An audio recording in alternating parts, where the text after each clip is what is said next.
Hello and good evening, everyone. My name is Bancha Sakacha, and I'm an educational technologist here with the NYU School Professional Studies Center for Academic Excellence. Thank you for coming out tonight. I'll be helping to host tonight's information session. We've got a great variety of speakers from across the school. In addition to the directors of the Tisch Sports program, we'll also be hearing from representatives from the admissions office, as well as the Wasserman Center for Career Development. Throughout tonight's session, feel free to ask questions via the questions tool in your control panel. There, tonight's speakers will be answering them as best as they can. You can also hold your questions until the end, where we'll be having a 15-minute Q&A, again, via the questions tool in the control panel. Our first speaker tonight will be Billy Fells, Associate Director of Tisch Sports. Billy?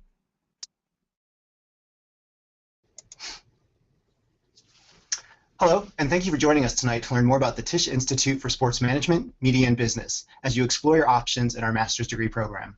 I'm going over information about the courses that make up the curriculum and some of the outstanding highlights that we have inside and outside of the classrooms.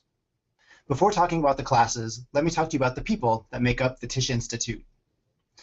Currently, we have approximately 150 graduate students pursuing their degree in sports business.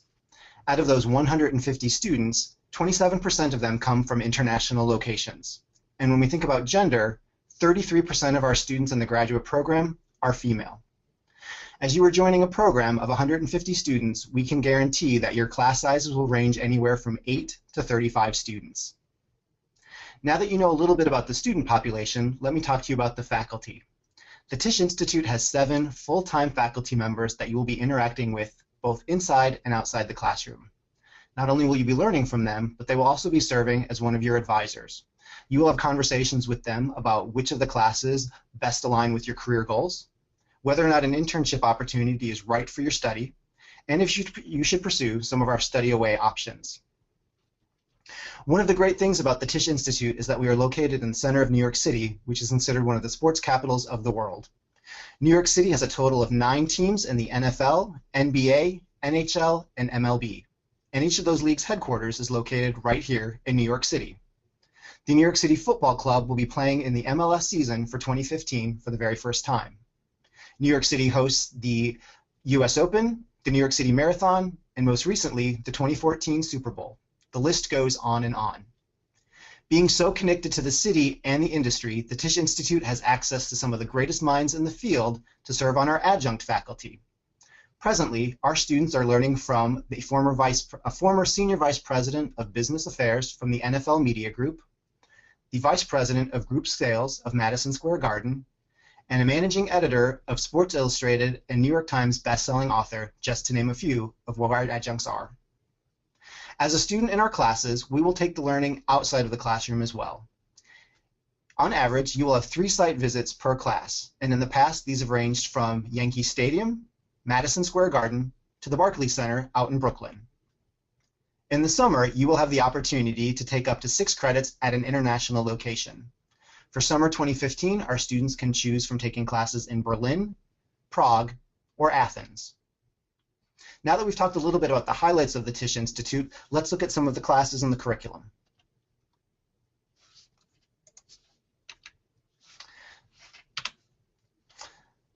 The master's degree in sports business is composed of 42 units or 14 classes.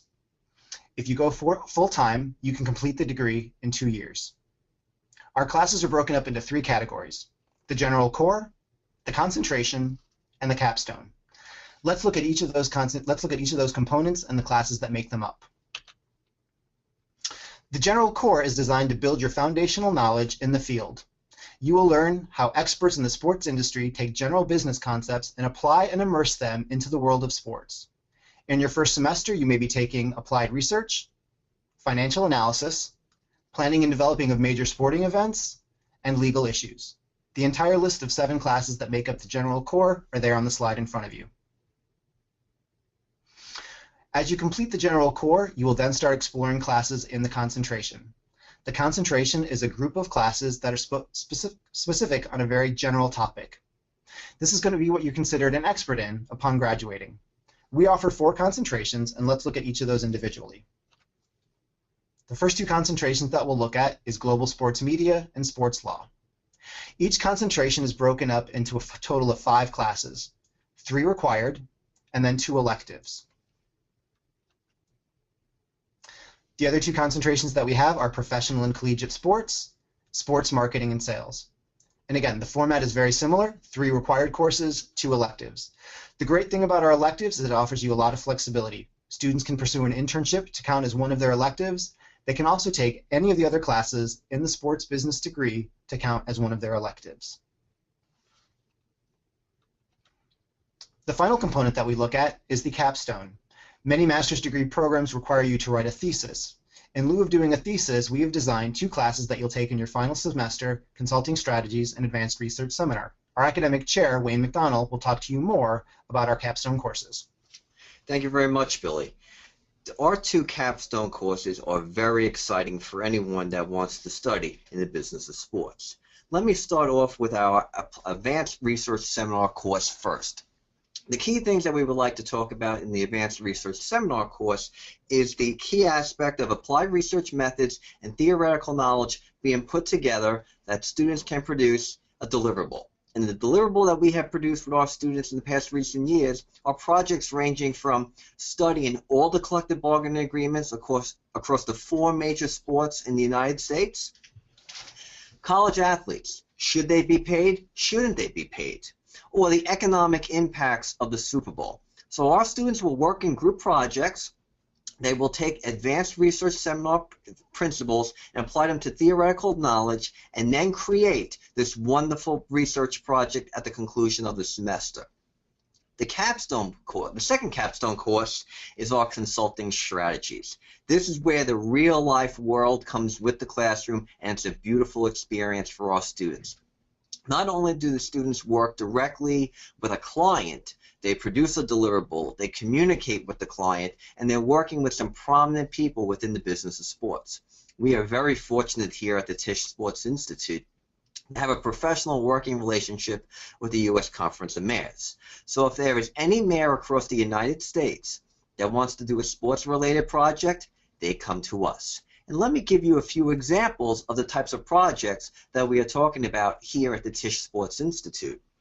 For instance, one of our projects was to study the economic impact of mega sporting events in the cities of Dallas-Fort Worth and also as well Indianapolis, Indiana. Both of you know that everyone has seen these 2 cities host Super Bowls, and those cities had different effects and impacts of them. Another one of our projects was a case study that we had done with the Sacramento Kings and the city of Sacramento in terms of whether or not that franchise should actually leave the city.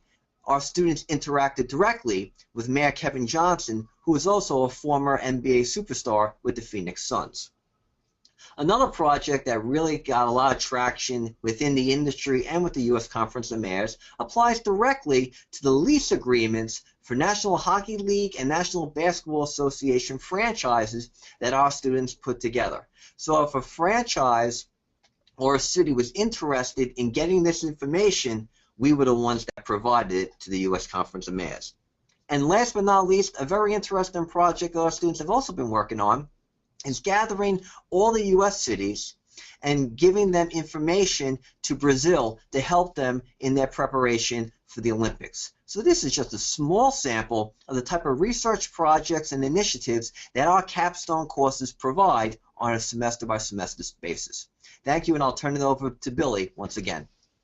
Thank you, Professor McDonald. You'll be hearing more from him in a little bit. One of the other programs that we're very proud to offer is our Sports Business Graduate Certificate. This is ideal for students who have a passion for sports and are looking to change careers but have extensive professional experience. In as little as a year, you can earn your graduate certificate by taking 5 of our general core classes listed below and completing a graduate certificate. One of the other nice things about the graduate certificate is that if you choose to complete the remaining 27 units, you can seamlessly apply into the Masters of Sports Business program. Overall, let me give you a rundown of some of the important information that you may need to consider as you are looking to start your application for the master's degree in sports business. We accept applications for the fall and spring semesters. We have programs that meet 1 week prior to the start of the semester for orientation. These will be courses that will help you with your presenting skills, your accounting and finance skills, and just a general orientation to New York City and the Tisch Institute. We consider students going classes at full-time, taking 12 units. Any classes below 12 units would be considered part-time. Our classes generally run Monday through Thursday, 6:20 to 8:50 p.m. We offer some Friday morning and afternoon classes and limited classes on Saturdays. Our primary class locations are located at 7 East 12th in the NYU SPS building and at our Midtown Center located at 11 West 42nd Street. If after hearing our presentation tonight you still have more questions about the classes or the program, you can feel free to contact any one of us located on the slide below. We can answer questions about classes. We can also, if you are in the tri-state area, or actually in the New York City area, arrange for you to come in and visit one of our classes, sit down with faculty, current students, and advising to get more questions answered. And at this time, I would like to turn it over to our staff from admissions to talk about the admissions process. Oh, one more thing, I lied. We also have our social media page as well. So again, feel free to find out more information on our website, on our Twitter handle, and follow us on Facebook to learn more about what's happening at the Tisch Institute on a daily basis. Okay, thank you. Hi everyone, my name is Monica Patton and I'm from the Office of Admissions. So today I will go over the admissions process, application, deadline dates, criteria, and financial aid for domestic and international students. So these are our deadline dates. As Billy mentioned, we accept applications for the fall and the spring semesters. If you are a domestic student, we are still currently accepting applications for the spring semester. Our deadline date is December 15th, so there's still time to apply. Please disregard the summer semester as that is not an option for sports business. For international students, the next available term to apply is for fall 2015, so just make sure you submit your application by May 15th. So applications are reviewed on a holistic basis, which means that we look at all of your materials, not just your transcripts. So we look at your letter of recommendation, your resume, your statement of purpose, which is on the next slide. So the application can be completed entirely online on our website, sps.nyu.edu. It's very user-friendly, and you can submit all of your materials online by scanning and uploading them onto the system. The fee is $150 for the application. We require a detailed resume listing more than professional experience, so we'd like to see your internship activities, extracurricular involvements, as well as volunteer work that would be suitable for us to review so we can get an overall view of how you are as a student and as an individual. We also require a personal statement. The statement minimum word count is 500 words, but you can write as much as you want. Most students really focus on their interest, specifically their career goals and why this program will benefit their overall achievement for pursuing sports business. We also require 2 letters of recommendation. They can either be academic or professional references. No friends or family, that's the only exception. Just make sure you select someone that really knows you well enough to elaborate on your strengths and any contributions that you have made either in the classroom or a professional setting. Official college transcripts are required for submission after the review process. You can scan and upload a copy of your transcript on the application system or give us an actual copy physically. Once you are officially admitted, you do need to submit your official college transcript in a sealed envelope. So just be mindful of that if you do prefer to submit a copy to us at the review time. If for international students, there are also 2 additional requirements. So the evaluation of foreign credentials may be requested from international students who have attended foreign institutions. This is really on a case-by-case basis, as it depends on the grading scale and the accreditation of the school that the student may have attended. So just for review purposes, you can submit a copy of your transcript and the admissions office will notify you in a timely fashion if an evaluation is needed thereafter. For students who have not finished their entire undergraduate degree in English, we do require a TOEFL or an IELTS score to be submitted within the past 2 years. The TOEFL minimum is 100, whereas the IELTS is a 7 or higher. If you score between 90 to 99, we can try to admit you conditionally, given that everything else falls into place with your admissions application, given that you would take additional English classes. But for the review process, please aim for 100 or higher for the TOEFL requirement. So financial aid resources are available through the NYU School of Professional Studies. We do have online scholarship from outside sources available on our website. For domestic students, federal loans are widely acceptable. We offer both the unsubsidized Stafford loan as well as a direct plus loan. All you need to do to achieve these goals is to apply for the free application for student aid known as the FAFSA. Our school code is 002785 if you decide to submit a FAFSA. In addition, private loans are also another suitable option to take out. NYU does not have a preferred lender, so it is the responsibility of the student to decide which loan best suits their needs and their financial budget. Every lender or educational bank offers different requirements as well as standards for their loans to take out. So just be careful deciding which one is the best fit.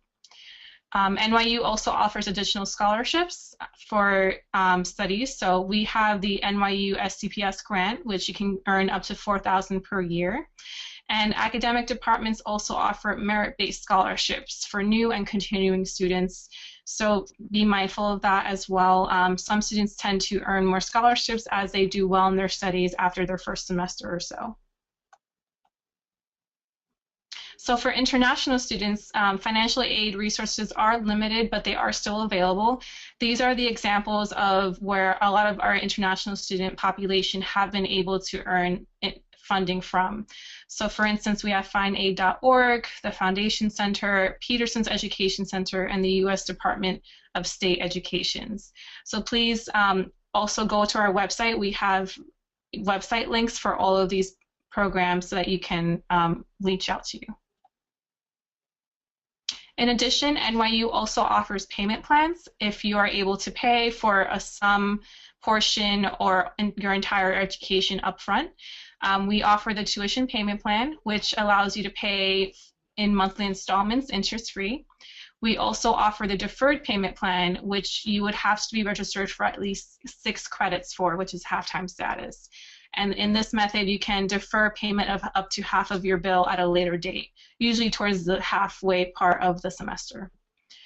And if you have an employer that is willing to pay for a portion or all of your tuition expenses, we do have the deferred tuition reimbursement payment plan. So all you need to do is to have your employer fill out a form, and they will be responsible for paying that amount at the end of the semester according to their requirements.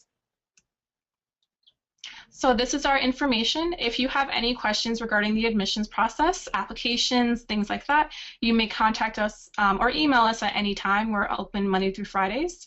For international students inquiring about the student visa process, we have the Office of Global Services there for that resource.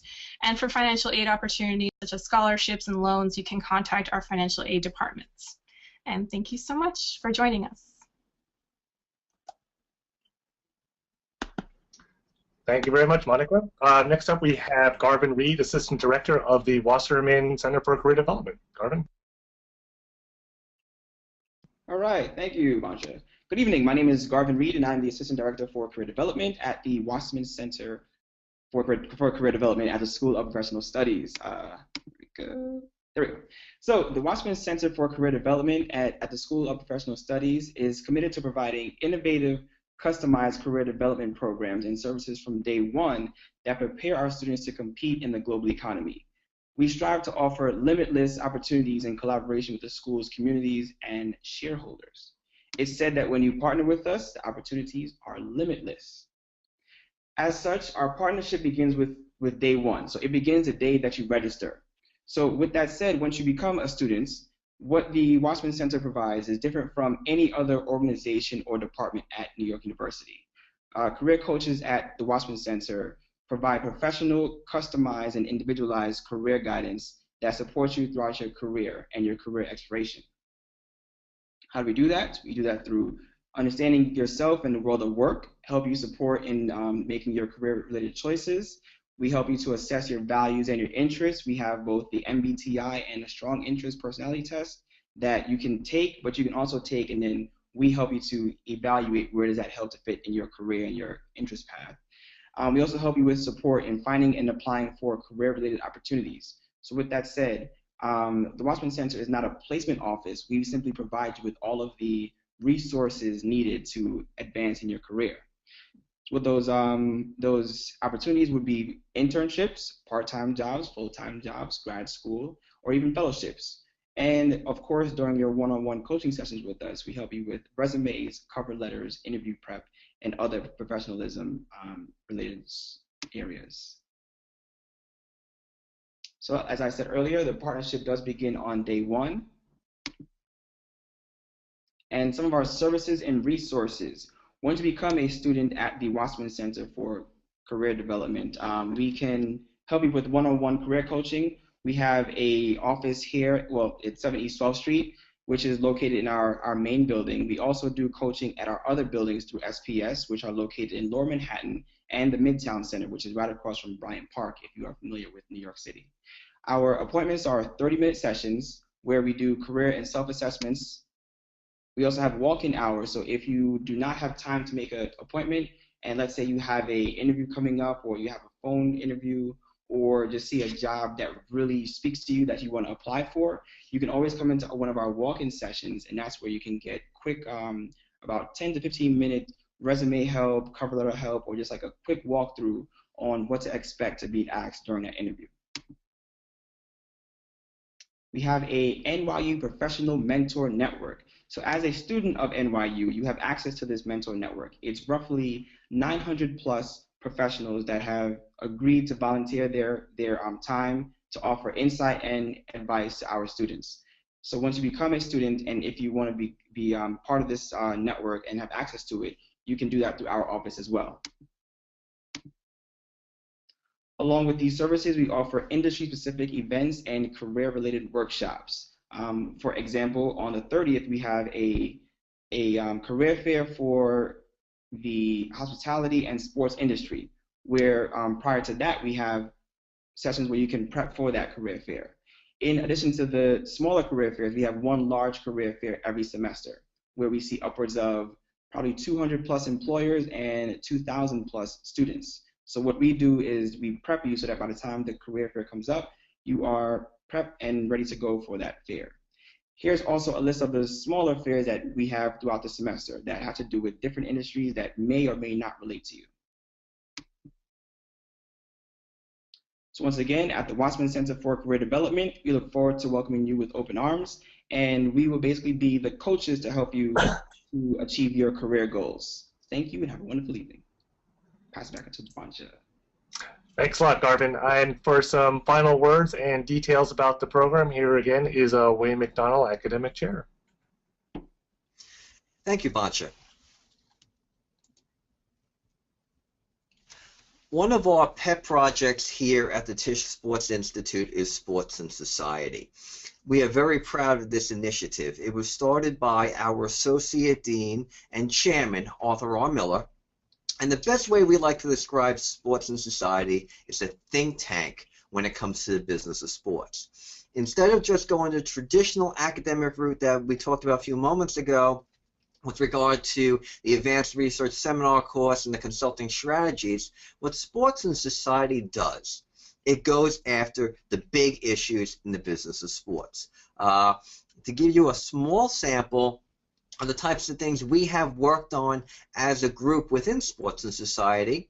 We've done panels, some of the panels that we've talked about, concussions in sports, gender equality in sports, bullying in sports. We've also done a special event this past January, 48 hours before the Super Bowl here in New York City, the economic, political, and societal impact of having one of the biggest sporting events in the world here in New York City.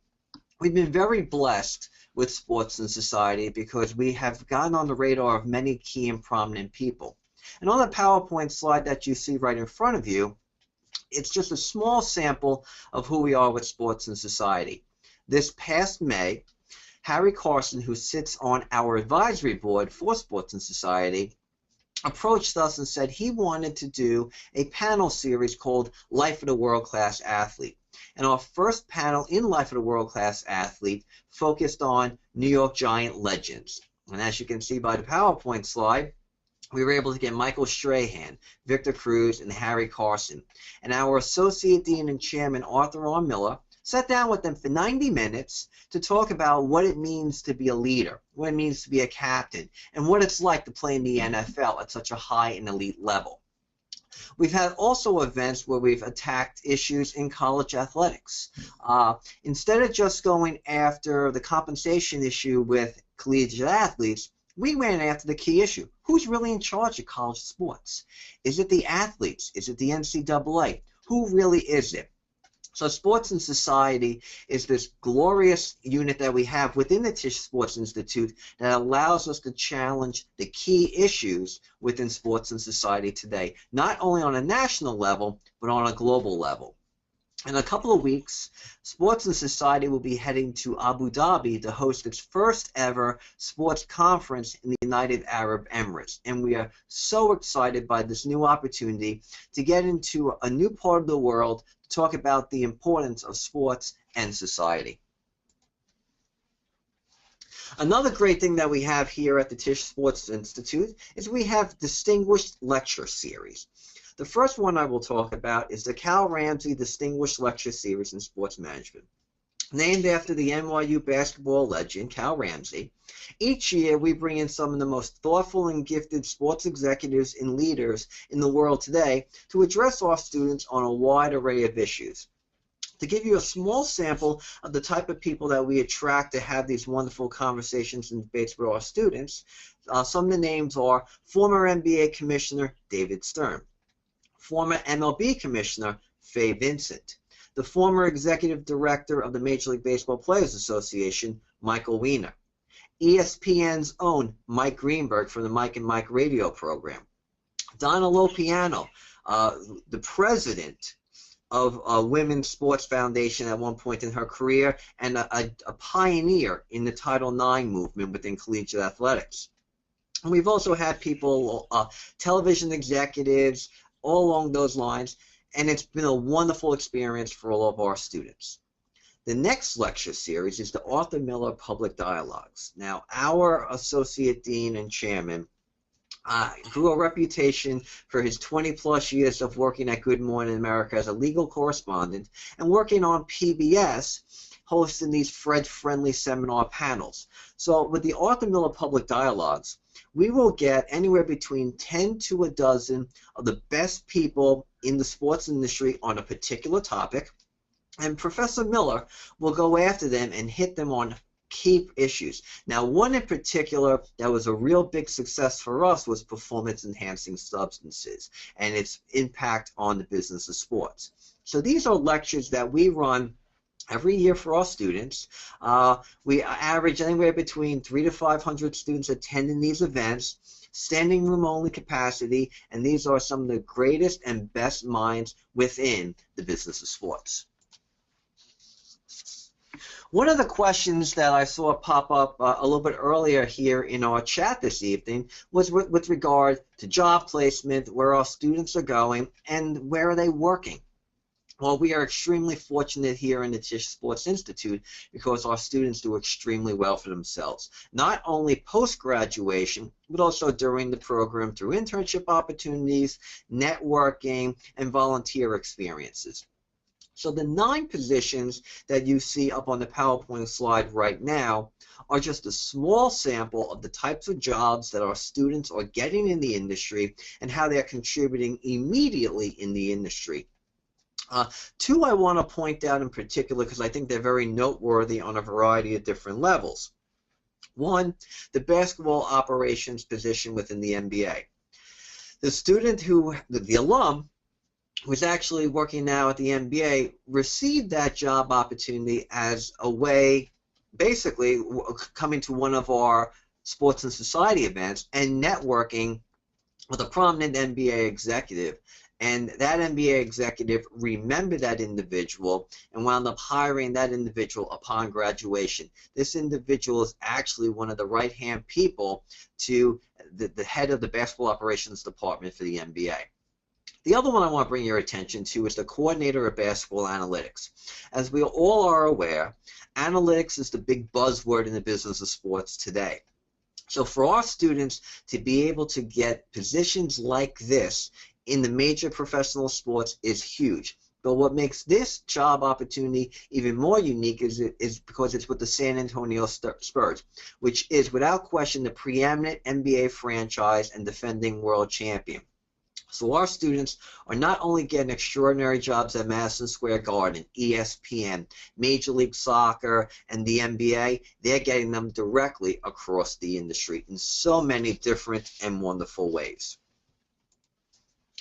This brings an end to our event this evening. Thank you sincerely for your time and your patience and cooperation with us as we experiment with this new technology.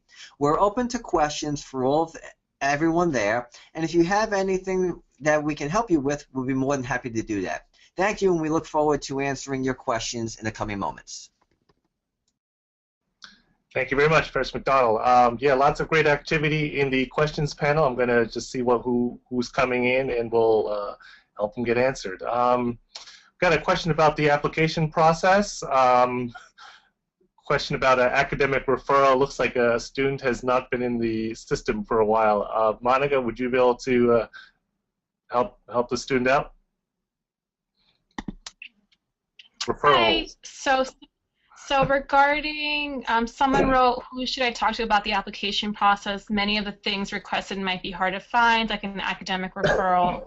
So our admissions process is straightforward. We cannot waive recommendation letters. However, as I mentioned, you don't need to have academic recommendations. You can have professional instead. So if you've been working in the field, you can have an employer, a supervisor, even someone that you've worked with at some capacity write a letter recommendation for you if you're not able to get an academic reference.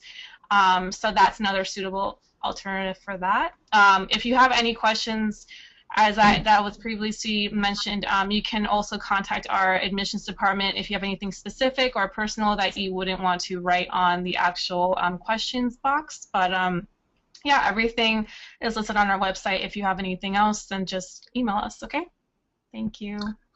Thank you, Monica. And we're getting quite a number of requests for the contact information that was posted before from Tisch Center. I'm just going to scoot on back to that. Would you help me out to navigate back to that slide? In the meantime, I found this other interesting question. Who would be, and this could either be for Monica or Billy, who would be an ideal candidate for this program?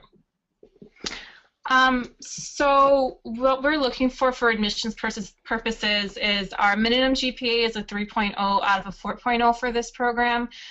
We do look for ideally backgrounds in marketing, sports management, even general business degrees for undergraduate studies. And we also like to see some kind of extracurricular internship or professional experience within the field itself. But as I said, marketing, even finance, business also applies.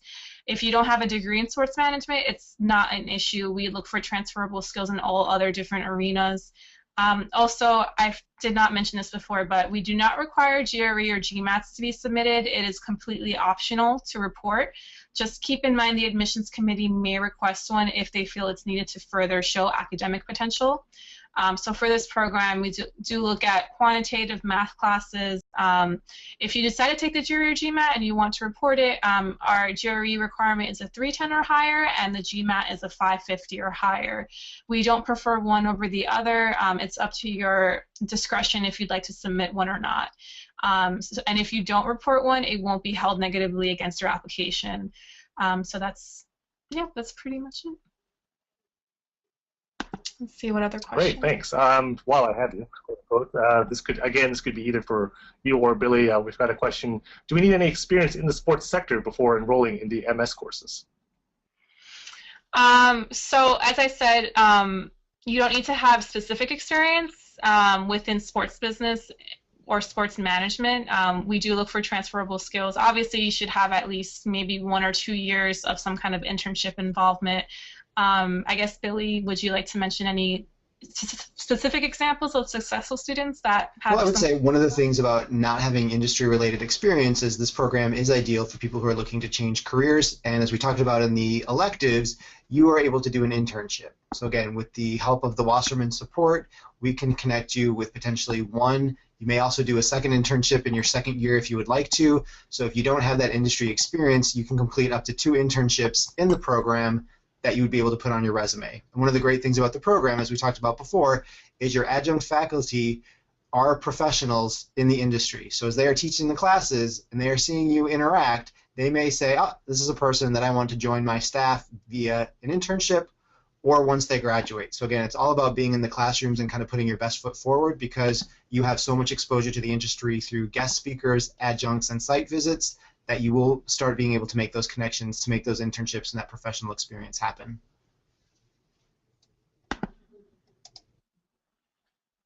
Great, thanks. Also, we've got, I know you mentioned the GRE. We've got a question about the GMAT.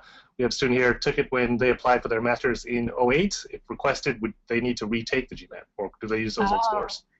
Okay, so unfortunately, test scores, if you want to submit it, it would have to be valid within the past 5 years. So 2008 is actually over that year mark by, I guess, 2 years or so. So we wouldn't be able to use those scores. Even if you submit them, we still can't use them as a reference point.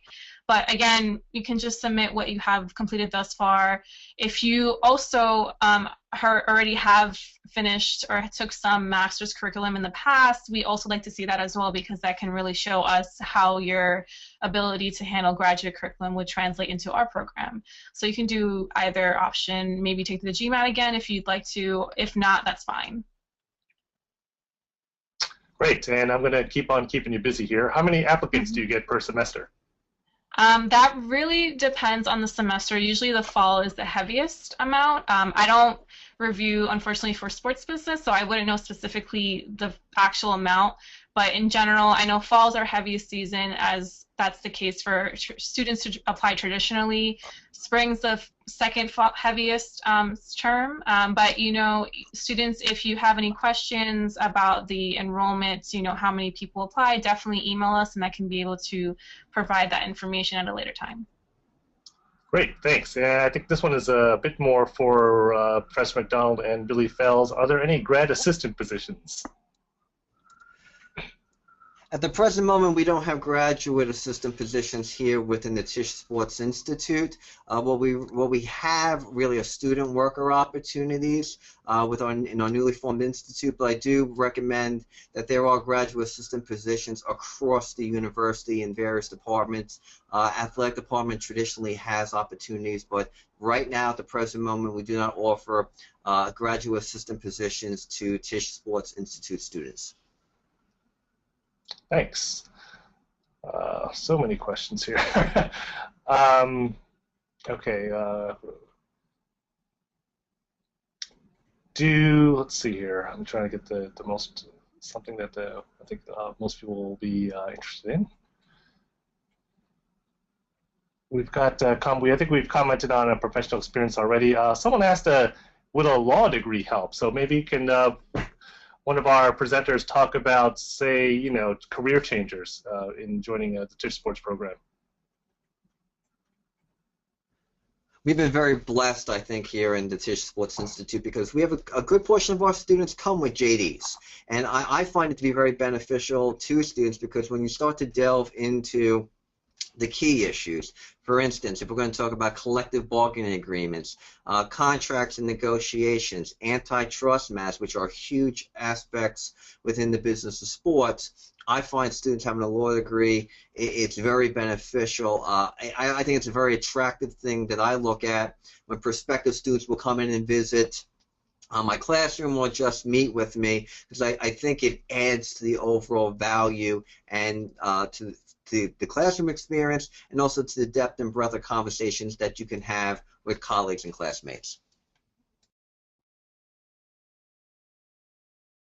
Thanks. And are there any sponsorships for international student visas? Can you speak about? Can maybe Monica speak about that?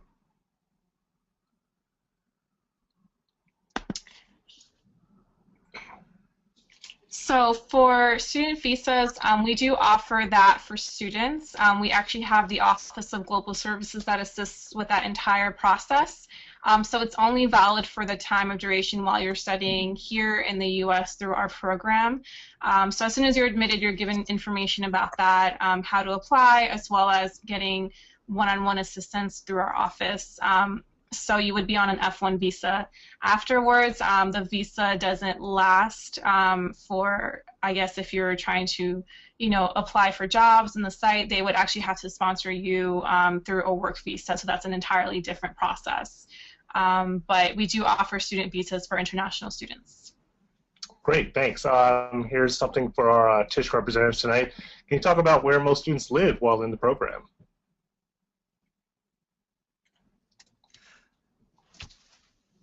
Yep, I just actually answered that question typing it, but there is limited that's okay. There's limited on-campus housing for our graduate students. What we encourage our students to do is, if you are interested in on-campus housing at NYU, is you apply early, because the earlier you apply, the earlier you then can apply for the housing. If you decide not to live on-campus housing, there are a couple other options for you. NYU has an off-campus housing office, so they can assist you in looking at people who are putting up apartments for rent or people that are looking for roommates. We also connect incoming students with current students. So we have a Sports Business Society club. They're instrumental in getting our students acclimated to New York City, and they can also assist in searching for roommates, or they may know of people as well who have roommates. If you watch a lot of television and you assume you're going to live in Washington Square Village while attending classes at New York University, that is going to be very expensive. So a lot of our graduate students do find housing in the outer boroughs of Brooklyn, Queens, the Bronx, and New Jersey. So again, if you're thinking if you're going to live in New York City proper, do some research on what the average New York City rent is, and then consider potentially doing the commute from one of the outer boroughs. We're very fortunate with our students because our Graduate Sports Business Society helps our students, but a good portion of our students, as Billy eloquently said, they live in the outer boroughs. For instance, Astoria, Queens is a very popular place for our students to live, but also they try to get something within a subway distance of campus, but as Billy did say, Washington Square Village could be rather expensive. The outer boroughs are probably the best course of action for a good portion of our students. Thanks, and I'm going to combine two questions here. Great comments about the backgrounds of students with JDs. We've got a few other ones about what's the percentage estimated that did not have a degree in business before entering the program, and we've got another student, they have a background in college student personnel for their MS, and they've got some background as a student athlete as well. Well, here's the beautiful thing about what we're seeing in our program. Our program's getting younger, so we're dealing with a good portion of students that probably don't have a great wealth of knowledge and experience in the industry. So that's one thing. Another thing that we're noticing too is students are coming to us with a wide variety of academic backgrounds. You could see them ranging from English majors to foreign language majors to science majors. So we're really looking at someone who has a sincere passion about learning about the business of sports and can identify transferable skills. Over the past 5 to 7 years, we've seen a seismic shift in the type of student that is coming to our program. At one point, it used to be predominantly the career changer, 10 to 15 years working in a specific industry but wanting to work in sports, and you're probably dealing with a little bit of an older student, late 20s, early 30s, maybe even a little bit older. Now we're seeing our student population tend towards being a heck of a lot younger, and also really fresh graduates of college. Graduated in May, and September they're beginning with us. So we're very diverse and eclectic in terms of our student population and their academic background and their experiences. Great, thanks. Also, could one of our speakers discuss how many students are admitted into the program? Perhaps Billy or Monica. Hi. Okay. So we don't really publish admissions rates. It really depends both on the quality of students that apply to our program as well as how many students apply. In addition, admissions is not compared based on on someone else's application, so you're not in competition with another student. You're more in competition with the actual standards that we set forth in the admissions process. Mostly because everyone comes from different backgrounds, has different experiences and transferable skills. So that's why we don't really have a published admissions rate at this time. But as long as you meet the requirements and you show potential, then we'll give you the opportunity to attend. Great, thanks. And do international students get scholarships?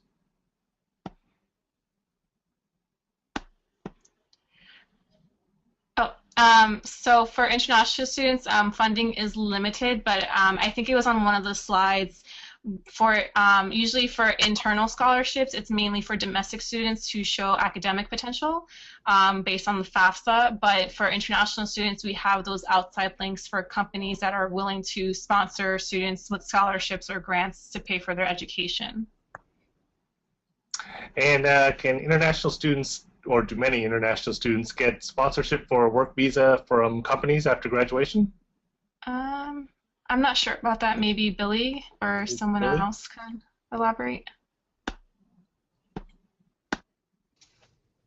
I would actually also maybe defer to Garvin a little bit on that question. I do know that we allow students to do OPT. So after you graduate, we can allow up to a year of work in the United States based on that. But Garvin would probably have a better idea as to the full concept of what international students can do. Okay, yes. So we don't have the actual metrics on the amount of students that get sponsorships to stay here afterwards. We don't have those metrics yet. But I can speak from my previous experience as an academic advisor, where throughout your, after you have completed your program, you do have 1 year of OPT where you can stay here. And then prior to that, after you have completed 1 whole academic year, you can take on a internship which is paid, and that's under your CPT, if that answers the question, hopefully. Great, thanks. And I'll leave this open to the group here. Are there scholarships or grants available for the certificate program? What's the aid situation there?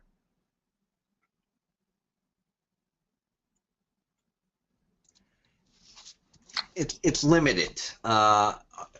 Probably more along the lines of our students who are matriculated into the MS and sports business for the 42 units. There's more opportunities for them rather than the students who are going to take 15 units with us, the 5 courses. So it's really, if you are going for the full 42 units, there are more opportunities for scholarships once you are enrolled within 9 to 12 units of the program than there would be for a certificate student, because the certificate student in all likelihood will probably be done in 2 semesters in comparison to the traditional graduate student who will probably take about 1.5 years to complete. If you are a domestic student completing the certificate program, you are eligible for financial aid. So again, that would be dependent on your FAFSA that you fill out, but students in the certificate program do qualify for financial aid. It's in the form of loans, as most financial aid for graduate students is, but it is an option. Thank you. And there's another interesting question here I thought you both might be able to contribute to. There was mentioned that the program size is about 150 students. Is there sort of an ideal size to the program, or is it are you accepting all the qualified applicants, or are you trying to kind of keep it or cap it at a certain size, the program? Well, I don't think there's a perfect number. To say the least, we're always looking for the best and the brightest candidates to enter our program. I think the best way we look at it right now, I think the number that we had coming in the fall semester, and Billy can correct me on it, ranged between 35 and 40 on the MS and sports business. When you're taking your core courses, you're probably looking at class sizes anywhere between 25 and 40. When you get into your concentration courses, you're probably looking at a size anywhere between 10 to 20. Billy can probably elaborate a little bit more than I could on this.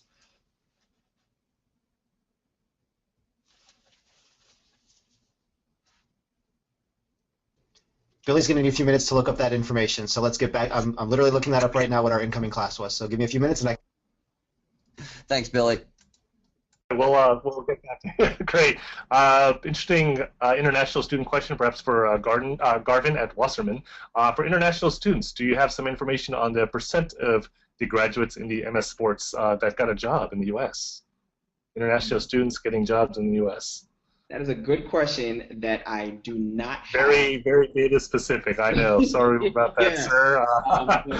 I will tell you this though. We did a survey for the class of 2014. So this is the first year that we did that survey. So we should have the results probably by the spring. So unfortunately, we don't have it right now, but that is the type of information that we are looking to get. And with that information, it would have to say an international student that not only has a full-time job right now after graduation, but a full-time job that has kept them in the U.S., so meaning a full-time job that has sponsored them. Right. So that is information that we are actively capturing, but we just don't have it yet, unfortunately. Okay, thank you. That's helpful to know also. I'm not sure if Billy is still continuing his research. I think this question might be appropriate for him. Since you opened with the sort of the statistics about who's in the program, any numbers on the demographics of the incoming or graduating classes of the program? So our incoming classes for the last year have basically ranged between 40 and 70 students. So that's been our incoming numbers over the last 2 years. I can look at demographics. Again, I've got a spreadsheet pulled up. I would need to look up. So you want to know incoming student demographics? Was that the gist of the question? Yeah. I'll be back in a little bit. Okay. I think you're correct when you were saying analytics is really driving this industry, even at the application phase. We've got sort of a follow-up question. Can a student take more than one concentration at once? The answer would be no, because you're so limited in the time that you're here and with the 42 units. If you were to select a concentration, you're taking 3 required courses in that concentration, and you're only given 2 electives. Now, what our students usually do with their electives, they might take 2 courses outside in another concentration. They might do some mixing and matching. Some actually even do an internship for one of their electives within their concentration. So unlike an undergraduate degree where you can major and minor or double major, double minor, you have a lot of flexibility, we give you the choice of choosing a concentration, giving you 3 required courses and then 2 electives. So you can't do a double concentration, unfortunately, in our program. Thank you very much. And I'm going to bring Monica back to the conversation. Is the application fee the same for the certificate program and the graduate program? Hi, yes. So the application fee is the same for both programs, and this is because essentially you're taking master's classes, so the fee is the same and all the requirements are the same. However, if you're unable to pay the fee or having difficulty, you can definitely ask for a fee waiver. You can just email us regarding, specifying why you need a fee waiver, and we can try to work with you regarding try to waive it out. So just make sure you email us for a fee waiver before you even submit an application, because that's the one way we would need to actually, make sure it's waived beforehand. Great, thanks. And we have a question about the T word, tuition. What is the price of full-time and part-time courses? Do you want me to answer that one too? Sure. I've actually got the incoming. So our incoming class, when we look at the demographics again, 31% of our incoming fall students were female, and then 23% were international. In regards to tuition, I did send someone the link. I think I answered the question for everybody, but there is the NYU website. It's under the Bursar, so let me just pull that up. Hang on one second while I multitask. NYU tuition is based per credit, so the graduating class is...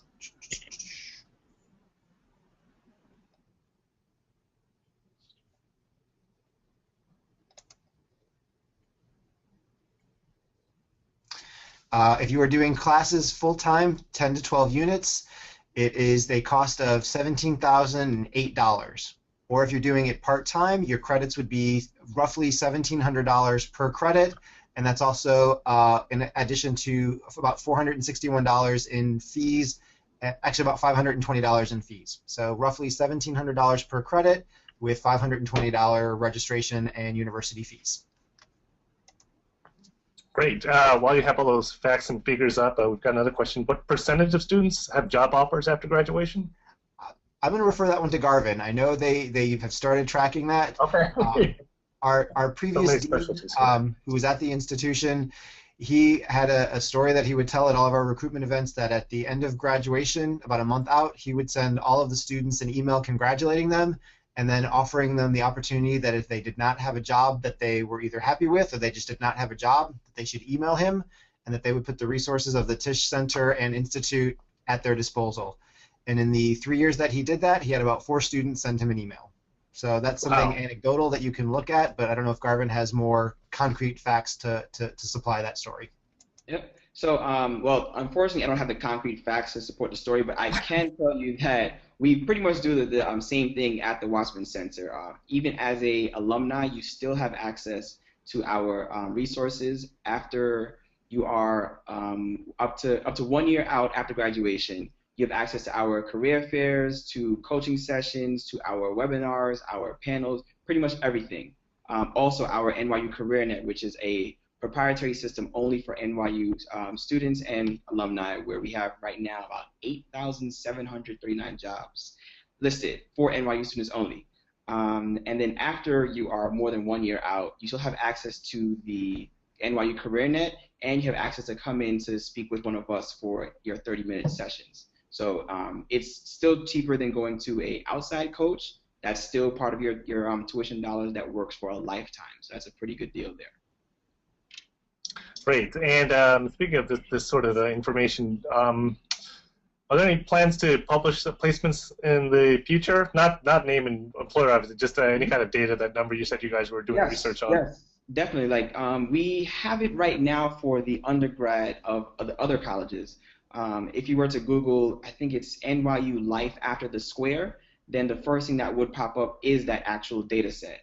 So we're just getting that specifically for the School of Professional Studies so that we can actually take that data out and have it only for our school. Because as it stands right now, we have that data, but it's for all, I think, 17 or 16 NYU schools that have an undergrad program, and it's also for the undergrad program only. Okay, great. I think a lot of people will be looking forward to that. I think 1 or 2 more questions. This one I find particularly interesting.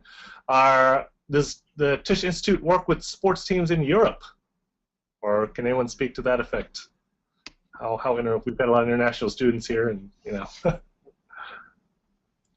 Well, one of the great things that we've seen in recent years is we have a strong international student population. So we've actually had students intern and work for international teams all over the world. So we're very fortunate in that regard. Do we have any formalized relationships? The answer is no. But I can give you one example of a collaboration we are currently working on that's occurring in Abu Dhabi. We're working with Manchester City, the EPL champion franchise. And we're doing a conference with them in Abu Dhabi next month. So in terms of a formalized relationship with any international clubs across sports, we don't have that, but we've entered into this professional working relationship with Manchester City with regard to this conference. But our students are interning in sports franchises, Europe, Asia, Latin America, you name it. Great. I'm going to end our Q&A session on a bit of a high note here. We've got a student asking, what sort of, I mean, I think that slide was impressive where you were talking about the eventual positions that some of your students had. Someone is asking about, you described the journey after graduation, a sense of moving up within the field. You know, they're fresh out of the MS or certificate program, they've landed in sports, and how are they progressing up? What's the typical path? Oh, that's a great question. I was watching back and forth with the questions coming up, and my whole thing goes into the community that Billy and I and Associate Dean Miller are trying to build here within the Tisch Institute. And if students come into our program and they buy into what we're doing from the get-go, the sky's the limit. We have a great alumni network who's come back, and I'll give you a few great examples. We have our students who graduate from our MS in Sports Business program, go on to great and rewarding jobs within the sports industry, but guess what they do at night? They come back and they teach in our program.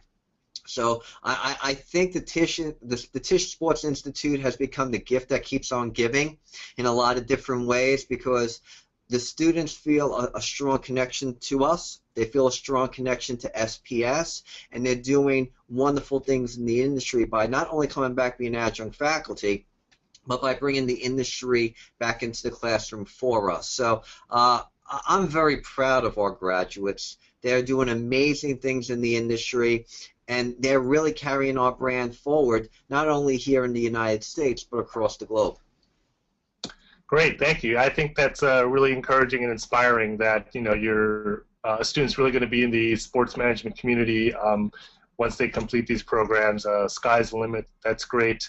So on that note, I wanted to thank both the presenters from the Tisch Sports Institute and Admissions and the Career Services Center, and our attendees as well. Thank you, and we'll be following up with some materials. You'll be able to review this video and get all this great contact information to stay with us, touch with us here at NYU SPS. Thank you and good night. Bye.